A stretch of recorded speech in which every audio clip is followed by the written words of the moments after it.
All right, folks, this is Cheech's idea. We're not synced up audio and video back in the booth, so instead of having you watch a Bruce Lee movie, you're getting a study session today. We're in 2 Corinthians chapter 11.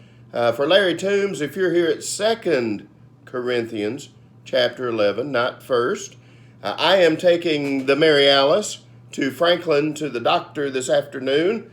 So that's where I am. Paul is talking in this chapter about all the things that he had to deal with in ministry. Well, somebody put this one down for me. Actually, we have a good time. I enjoy taking her over there, but we have class tonight. So let's do a little 2 Corinthians 11, and we're going to do a little bit of foolishness tonight. Actually, we do a little bit of foolishness every Wednesday night, so we're going to do a lot of foolishness tonight. That's what Paul's doing in 2 Corinthians 11. At least, that's what he says he's doing anyway.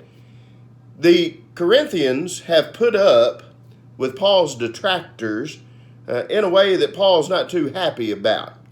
And he says if they can put up with the foolishness that they have with his detractors, then they can put up with a little foolishness from him. Pick up verse 1. I wish you would bear with me in a little foolishness. But indeed you are bearing with me. For I'm jealous for you with a godly jealousy. For I betrothed you to one husband, so that to Christ I might present you as a pure virgin.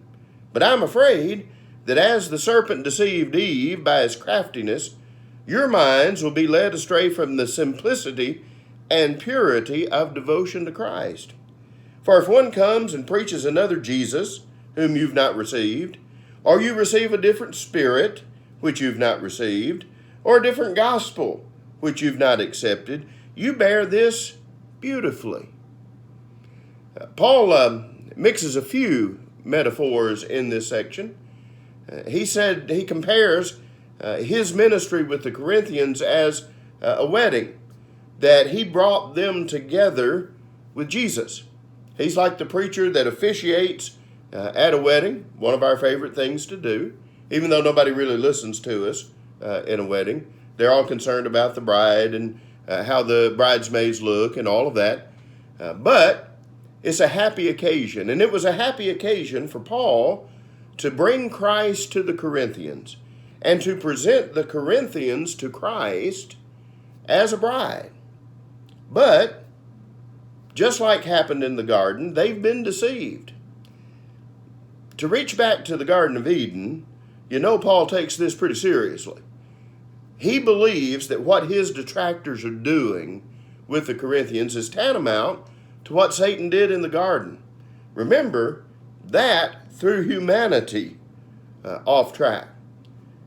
They are throwing the Corinthians off track with their deceitful preaching. And notice, he uses some words in verse 4 that we are reminded of in Galatians. In Galatians, Paul said, if anybody preaches another gospel to you besides the one we have, let him be accursed. He repeated it. It was so serious. But he said, if someone comes to you and preaches another Jesus that we haven't preached, you accept it fine. Or a different spirit than we talked about, than you have in you, the Holy Spirit of God, that's okay too. A different gospel, just like he warned about in Galatians 1, you bear with it fine. So, verse 5, since I'm not inferior to the most eminent apostles, that was one of their charges, that he wasn't a real apostle. He says, I'm not inferior to them.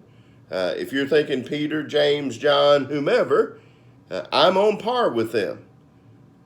Even if, verse 6, I am unskilled in speech, another charge of theirs, yet I'm not so in knowledge. In fact, in every way, we've made this evident to you in all things. Or did I commit a sin in humbling myself so that you might be exalted, because I preached the gospel of God to you without charge? Interesting point. Paul goes on to say in the next couple of verses, he made sure that he was not a financial burden on the Corinthians. He took money from other churches so that he would not have to receive it from them. Interesting thing, because Corinth is a wealthy town. It's a commerce city. There are goods passing in and out of Corinth all of the time.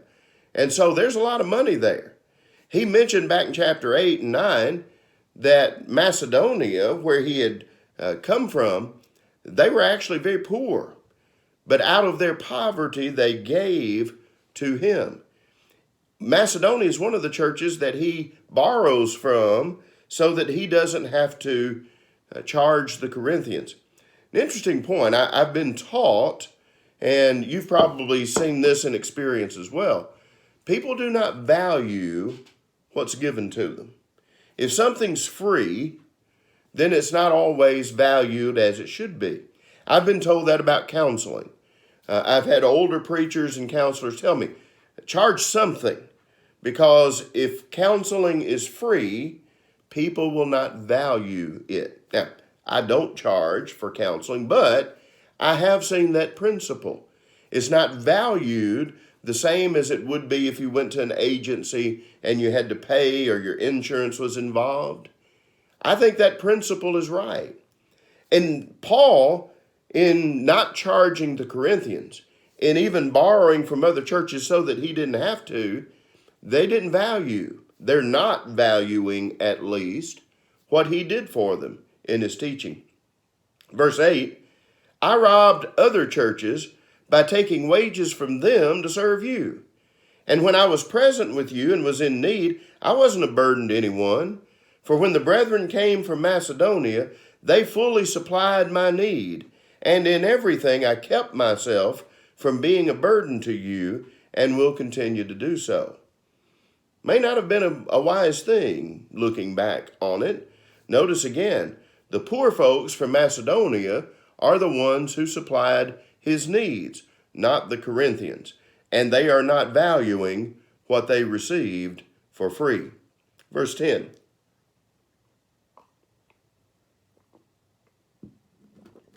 As the truth of Christ is in me, this boasting of mine will not be stopped in the regions of Achaia. Why? Because I don't love you? God knows I do. But what I'm doing, I'll continue to do, so that I may cut off opportunity from those who desire an opportunity to be regarded just as we are in the matter about which they are boasting.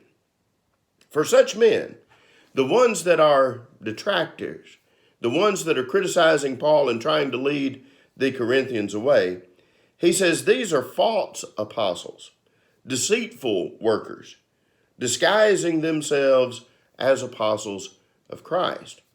Interesting thing. They are accusing Paul of not being a real apostle, but they're calling themselves apostles. We studied a while back that word apostle and those who are called apostles in Scripture. And we know that that goes beyond the original 12. There were people like Barnabas, possibly Silas, that were called apostles as well. And so these are borrowing from that. These are claiming that title of apostle. And maybe even saying something like, if Paul, who wasn't one of the originals, if he can claim to be an apostle, then so can we. We have been sent. Apostle means one sent. We've been sent to you. He claims to have done the same. But Paul says they're deceitful. They're false apostles. They are deceitful workers. Remember the snake in the garden that he alluded to earlier. They're not on the level. They are disguising themselves as apostles of Christ. Now, he's not surprised, because verse 14, even Satan disguises himself as an angel of light.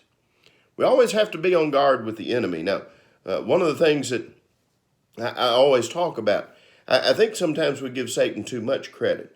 Satan is not equal to God. He's not the evil version of God. We do not believe in dualism.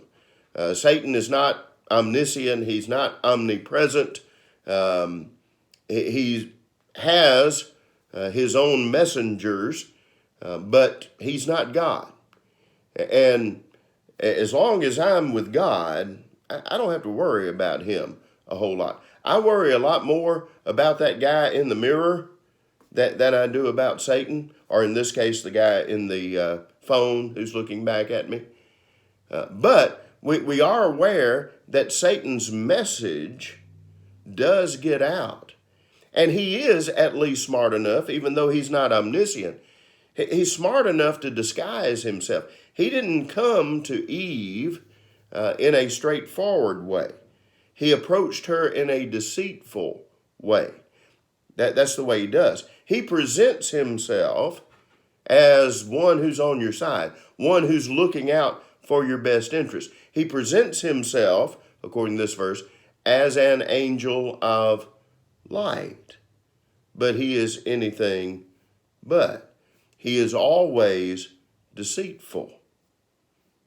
Those who are leading the Corinthians astray, Paul again compares them to Satan. This is how serious he takes this.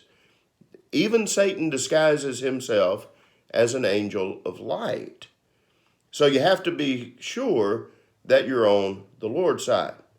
Now, how can you be sure of that? How can the Corinthians be sure of that? Paul is going to offer in this chapter one of the great proofs, one of the great apologetics areas that we have from the early disciples. Let's get there. Verse 15.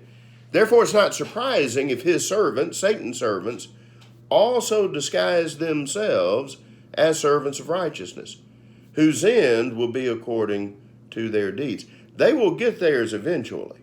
I'm not surprised, he says, that they disguise themselves. They are messengers of Satan, and they're acting like him. Reminds you a little bit of John 8, doesn't it?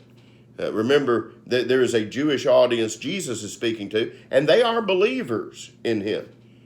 But he has some pretty harsh words for them. He says, you claim Abraham as your father, but he's not your father. Abraham wouldn't want to kill me or do me harm. He would believe in me. That's not you. And he goes on to say in verse 44, you are of your father the devil. He was a liar from the beginning, and that's who you are. You do the deeds of your father. That's what Paul is echoing here. They show themselves by their deeds to actually be messengers of Satan, not of God.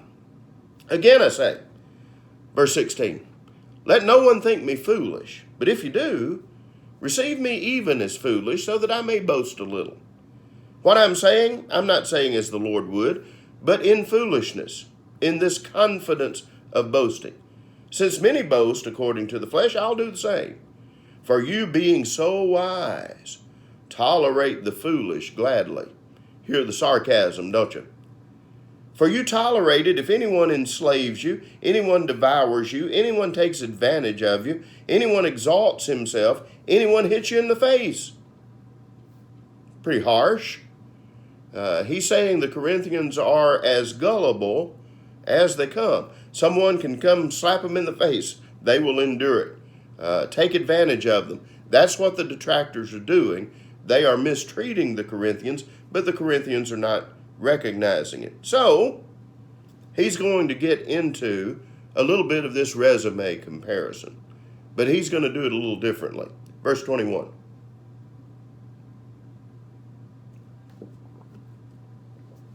To my shame, I must say, we've been weak by comparison.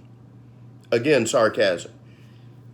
Standing up to those detractors, I know we look kind of weak. Our resumes don't exactly add up, but here goes. But in whatever respect anyone else is bold, I speak in foolishness, I'm just as bold myself. They say I'm weak when I'm not with you. I'll be bold. Here's my boldness. Are they Hebrews? So am I. Are they Israelites? So am I. Are they descendants of Abraham? So am I. Interesting, the wording. Hebrew goes back to Abraham. Israelite, you remember, comes from Jacob. After wrestling with the angel, his name is changed to Israel, wrestles with God. Hebrews would be more of the faith name. Israel the designation from Jacob, but it all ties back to Abraham. I'm a card-carrying member, Paul says. Are they servants of Christ? I speak as if insane. I'm more so. And here's his comparison. Paul goes to the things that he suffered in order to prove the legitimacy of his ministry.